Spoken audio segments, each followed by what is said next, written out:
Good morning, neighbor. The world is very quiet right now. It is that specific, heavy kind of stillness that you only find deep in the north. In that fragile hour just before the sun breaks over the tree line. I am standing on the edge of the dock, looking out at the lake. The water is a sheet of hammered silver, reflecting the bruised purple and soft gray of the dawn sky. There is not a breath of wind to disturb the surface, not a single ripple to break the illusion that the water is solid glass. It is cold, too. The air has a bite to it, a crisp sharpness that fills your lungs and wakes you up better than any coffee ever could. I can see my breath puffing out in white clouds, vanishing into the mist that clings to the cattails along the shore. Somewhere, far across the bay, a loon calls, hoo-oo-oo. It is a lonely, haunting sound, a tremolo that pierces right through the silence and vibrates in your chest. It sounds like a question that has no answer. I pull my flannel collar up tighter around my neck. I am not here just to admire the view today. I have a job to do. A job I have been putting off for 2 years. I turn my back on the lake and face the boathouse. It stands at the edge of the property, half on land, half over the water. It is an old building, built from rough-hewn pine planks that have weathered to a soft, silvery gray over the decades. Moss grows in thick, velvet patches on the cedar shake roof, and wild vines are starting to creep up the sides, trying to reclaim the wood for the forest. I haven't opened these doors since the autumn before Arthur passed away. The path leading up to it is overgrown with tall grass and ferns. I have to wade through them, my rubber boots swishing wetly with the morning dew. Swish, swish. I reach the double doors. They look formidable, sealed shut by time and neglect. A heavy iron padlock hangs from the latch, coated in a thick layer of orange rust. I take the key out of my pocket. It is an old skeleton key, heavy and cold in my hand. I hesitate for a moment, my thumb rubbing over the metal. Opening this door feels like opening a wound. It feels like admitting that time has moved on, even though I have been trying so hard to stand still. Courage, Betty, I whisper to myself. The sound of my own voice startles a squirrel on the roof. I slide the key into the lock. It resists. Grit and rust grind inside the mechanism. I have to use both hands, gripping the cold iron loop of the lock. I twist hard. Gur-click. The internal spring snaps open with a loud, metallic crack that echoes in the silence. I pull the lock free and hook it onto a nail on the frame. Then, I grip the handles of the doors. I pull. They stick at first, the wood swollen with dampness. But then they give way. The hinges scream in protest. A long, high-pitched shriek of metal on metal that sounds like a cry of pain. As the doors swing open, a shaft of pale morning light floods into the darkness. Millions of dust motes instantly begin to dance in the beam, swirling like tiny galaxies in the sudden disturbance of air. I step across the threshold. The temperature drops instantly. It is cooler inside, damp and shadowy. The smell hits me before my eyes adjust. It is a powerful, evocative cocktail of scents that brings tears to my eyes instantly. It smells of raw red cedar. It smells of old gasoline and motor oil. It smells of damp rope, dried algae, and the sweet, musty scent of dry rot. It smells like Arthur. My boots make a hollow, heavy sound on the wooden floorboards. Clump, clump. Underneath the dock, I can hear the water lapping against the pilings. Slap, slap, slap. It is the heartbeat of the boathouse. I look up, and there she is, suspended from the rafters in a cradle of thick hemp ropes. The Northern Star, our canoe, 16 feet of red cedar and canvas. A masterpiece of craftsmanship that Arthur built with his own hands 40 years ago. He steamed the ribs in our kitchen. He stretched the canvas until his fingers bled. He painted her that deep, lustrous forest green that matched the pines. But now, oh, it breaks my heart to see her, She looks like a ghost ship. A thick, gray blanket of dust covers her beautiful curves, muting the green paint to the color of ash. Cobwebs drape from the gunnels to the floor like mourning veils. Thick and undisturbed, I walk underneath her, craning my neck. I reach up a gloved hand and run a finger along the keel. The dust comes away in a thick roll, revealing the green underneath, but I feel imperfections. The varnish has peeled and blistered in the heat and cold. The canvas feels dry, brittle to the touch. She has been neglected, just like this building, just like the part of me that used to love the water. We both stopped moving when the captain left. I look into the corner. Arthur's paddle is leaning there, exactly where he left it. It is a beaver tail shape, carved from black cherry wood. I pick it up. It balances perfectly in my hand. The handle is smooth, worn down by thousands of strokes, by miles of water traveled. I can see the dark stain where his hand used to grip it. I place my hand over his. It fits. A sudden wave of grief washes over me. So strong I have to lean against the workbench. But beneath the grief, there is something else, a spark. A refusal to let this beautiful thing rot into oblivion. We can't leave her like this. Arthur, I say aloud. My voice is stronger this time. A boat is meant to float. A boat is meant to live. I look at the canoe again. It is going to be a lot of work. Sanding, stripping, patching, painting. My shoulders ache just thinking about it. But looking at that dusty, silent hull, I know I have to do it.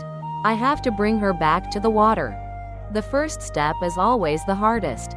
It is the step that requires you to move from thinking into doing. I stand underneath the suspended canoe, looking up at its dusty underbelly. It looks heavier than I remember. The pulley system Arthur rigged up is simple, a block and tackle with thick hemp ropes, but I worry about my strength. I spit into my palms and rub them together. Old habits die hard. I grip the main line. It is rough and scratchy against my skin. All right, old girl, I mutter. Let's get you down. I pull, creak. The rusted pulley wheels complain loudly. I ease the rope out, hand over hand, feeling the weight of the boat transfer into my shoulders.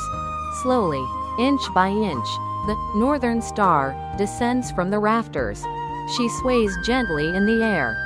A sleeping giant being lowered into her grave, or perhaps her rebirth. Finally, she settles onto the wooden sawhorses I have set up. Thud, she is down. I walk around her, inspecting the damage closer.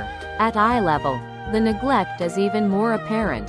The varnish, which used to be as smooth as glass, is now a network of tiny cracks. Like a spider web, we call it alligatoring. It happens when the sun and the cold fight over the wood for too many years. I run my hand along the gunnel. The wood is thirsty. It feels parched. It begs for oil. I roll up the sleeves of my plaid shirt past my elbows. I tie my gray hair back with a piece of twine. It is time to work. I fill a metal bucket with lake water and a generous splash of pine soap. The water is freezing, numbing my fingers instantly. But I don't mind. I dip a stiff bristle brush into the suds and begin to scrub. Scrub a dub. The sound is rhythmic and satisfying. Gray water streams down the sides of the hull, pooling on the floorboards. I wash away 2 years of dust, 2 years of cobwebs, 2 years of silence. As the dirt clears, the deep green paint begins to emerge.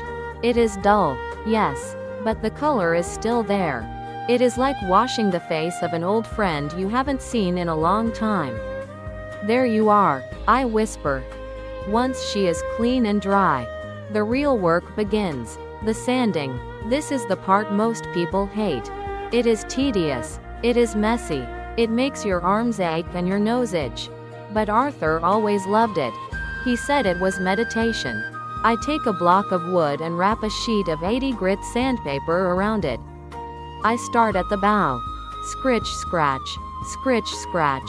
The sound is dry and repetitive. White dust begins to rise, coating my hands. my eyelashes, my lips. It tastes like old resin. I fall into a trance.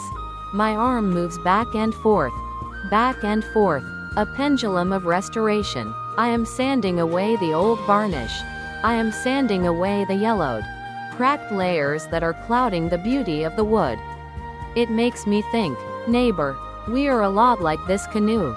We go through life, and we accumulate layers, layers of protection, layers of cynicism, layers of, I'm fine. Thank you. We varnish ourselves to keep the water out, to keep the pain out. And for a while, it works. We shine. But eventually, the varnish gets old. It cracks. It yellows. It stops protecting us and starts trapping us.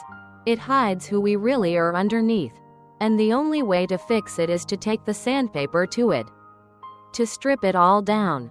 It hurts. It leaves you raw and exposed. But it is the only way to be new again. My shoulder starts to burn. A sharp, hot pain that radiates down to my elbow. I stop and shake out my hand. I look at the section I have finished. The old, cracked varnish is gone. In its place is the raw, pale red of the cedar wood. It looks vulnerable, naked, but it also looks incredibly soft and clean. I blow away the dust. Phoo, the grain of the wood stands out, tight and straight. Arthur chose good timber. He knew what he was doing. I move to the midsection. Scritch, scratch. The rhythm returns. The dust flies. I lose track of time. The sun moves across the sky, shifting the beams of light in the boathouse from the east window to the west. I am covered in man glitter, as the grandkids used to call sawdust. I look like a ghost myself. By the time I reach the stern, my arms are trembling with fatigue. My fingers are stiff, locked into the shape of the sanding block. I put the tool down on the workbench. I lean back against the wall and look at the canoe. She is stripped. She is dull and dusty and pale. She looks nothing like the majestic vessel that used to cut through the water. To a stranger, she might look ruined, but to me, she looks ready. She has shed her old skin. She has let go of the past. I pick up a tack cloth, a sticky piece of gauze, and begin to wipe down the hull, removing every last speck of dust. This is crucial. You cannot varnish over dust. If you do, you trap the dirt forever. You have to be clean before you can shine. I wipe gently, treating her like fine porcelain. The wood seems to sigh with relief. The sun is dipping low now, casting long, golden shadows across the floor. The air is turning colder. I am tired, bone tired, but it is a good tiredness. It is the exhaustion of accomplishment. I have undone the damage of neglect. The destruction is finished. Tomorrow, the creation begins. The next morning, the boathouse feels different. It feels like a chapel before a wedding. I have swept the floor 3 times. I have wiped down the walls. I have even sprinkled water on the floorboards to keep the dust from rising. Today, dust is the enemy. Today is varnish day. The air is still, heavy with anticipation. The canoe sits on the sawhorses, pale and matte, waiting for her transformation. She looks vulnerable in her raw state, like a dancer without her costume. I walk over to the workbench. I have a fresh can of marine spar varnish. Not the cheap polyurethane stuff from the hardware store, but the real deal, traditional tung oil and phenolic resin.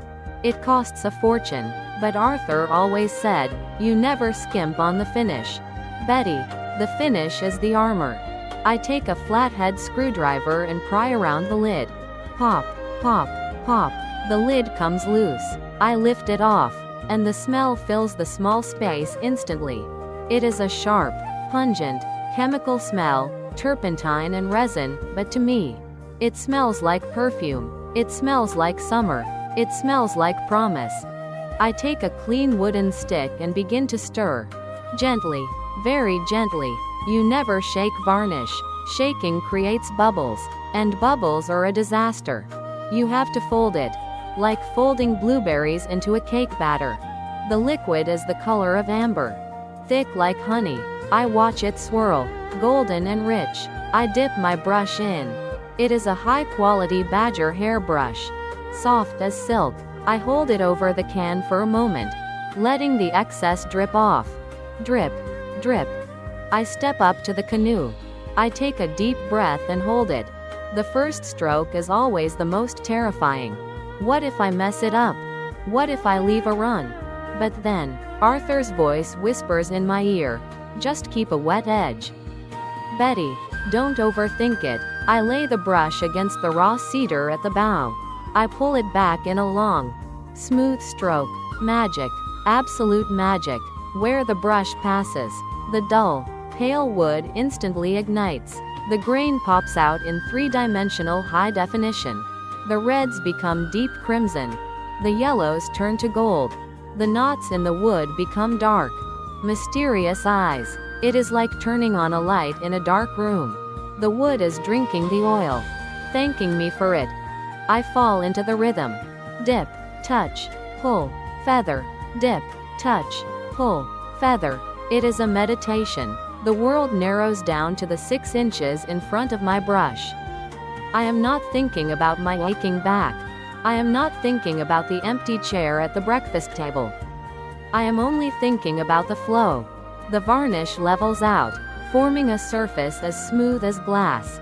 It reflects the light from the window, creating a liquid mirror on the side of the boat. Halfway down the hull, I stop to dip the brush, and I catch my own reflection in the wet varnish. I look tired, my hair is messy, but my eyes are bright. I haven't seen that look in a long time. I am creating something. I am bringing something back to life. And suddenly, the memories come flooding back, not as pain, but as warmth. I remember Arthur teaching me how to do this. He would stand behind me, his large hand covering mine on the brush handle, guiding the pressure, like landing an airplane. He would say, touch down gentle, glide, then lift off. I can almost feel the heat of his hand on mine right now. I am not working alone. I am working with him. This canoe is our child. It is the vessel that carried us to hidden islands, to secret blueberry patches, to sunsets that set the sky on fire. By restoring it, I am not just fixing a boat. I am honoring those moments. I am preserving the vessel of our joy. The smell of the varnish gets stronger, dizzying and sweet. The silence of the boathouse is broken only by the soft shish-shish of the bristles on the wood. I work my way to the stern. The northern star is no longer a ghost. She is glowing. She looks wet, slick, and alive. She looks ready to slide into the water and cut through the waves. She looks brand new, yet ancient at the same time. I finish the last section. I tip off the brush, smoothing out the final stroke with a touch as light as a butterfly's wing. I step back. I put the brush down and wipe my hands on a rag. I just stand there and stare. The morning sun has moved, and a beam of light hits the side of the canoe. It blazes. It is a golden arc suspended in the dim room. It is the most beautiful thing I have ever seen. My heart swells in my chest, pushing against my ribs. Tears prick my eyes, but I blink them back. I don't want to blur the vision. There you are, I whisper to the boat. Welcome back. And in the silence, I swear I can hear the lake outside lapping against the pilings a little louder. Calling to her, come out, we are waiting. But she needs to dry. Patience, Betty, patience. The best things are worth waiting for. It is time. The varnish has cured for 48 hours. It is hard and glossy. A suit of golden armor protecting the fragile cedar underneath. I open the boathouse doors wide.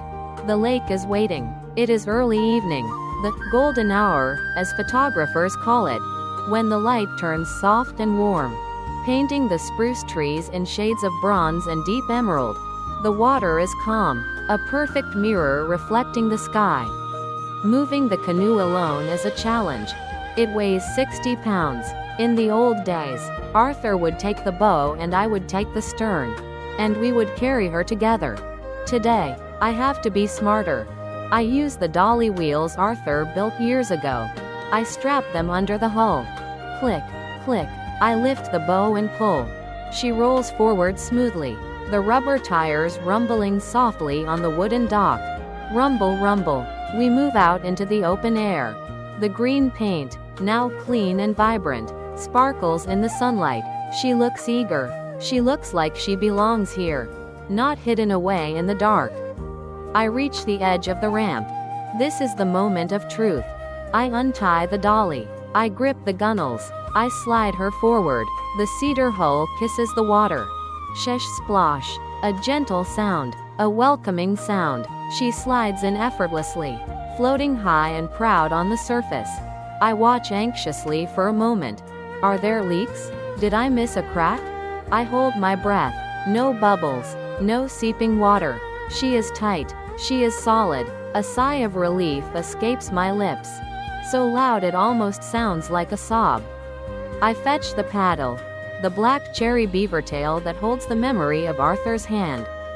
I step into the shallow water, my rubber boots sinking into the sand. I place one hand on the gunnel to steady her.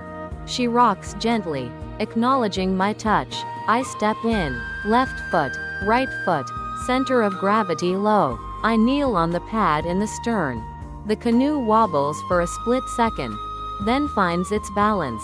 It feels familiar. It feels like riding a bicycle after years of walking. My body remembers the geometry of the boat. I push off from the dock. Scrape. We are free. I dip the paddle into the water. The blade catches the liquid resistance. I pull back. The canoe surges forward. I rotate my wrist at the end of the stroke, the J stroke. It is the signature move of a solo paddler. A subtle twist that keeps the boat moving straight without having to switch sides. Arthur taught me that. The rudder is in your wrist. Betty, he used to say, steer with grace, not force. Dip, swish, drip, dip, swish, drip.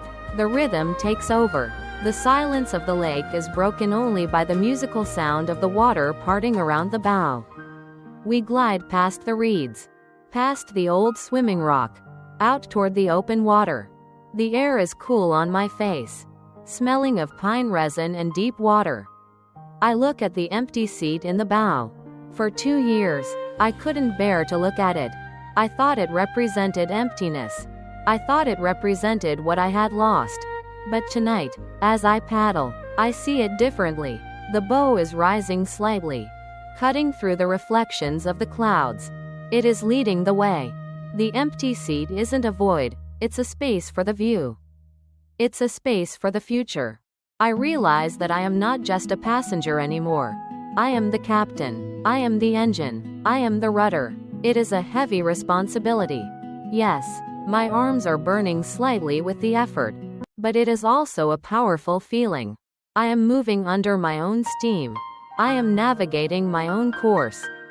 I stop paddling in the middle of the bay. I let the canoe drift. The momentum carries us forward in silence. The sun is dipping below the horizon now, setting the water on fire with oranges and purples. A loon calls out, close by this time. Hoo-oo-oo. And then, a second loon answers from across the lake. Hoo-oo-oo. A pair. They have found each other in the vastness.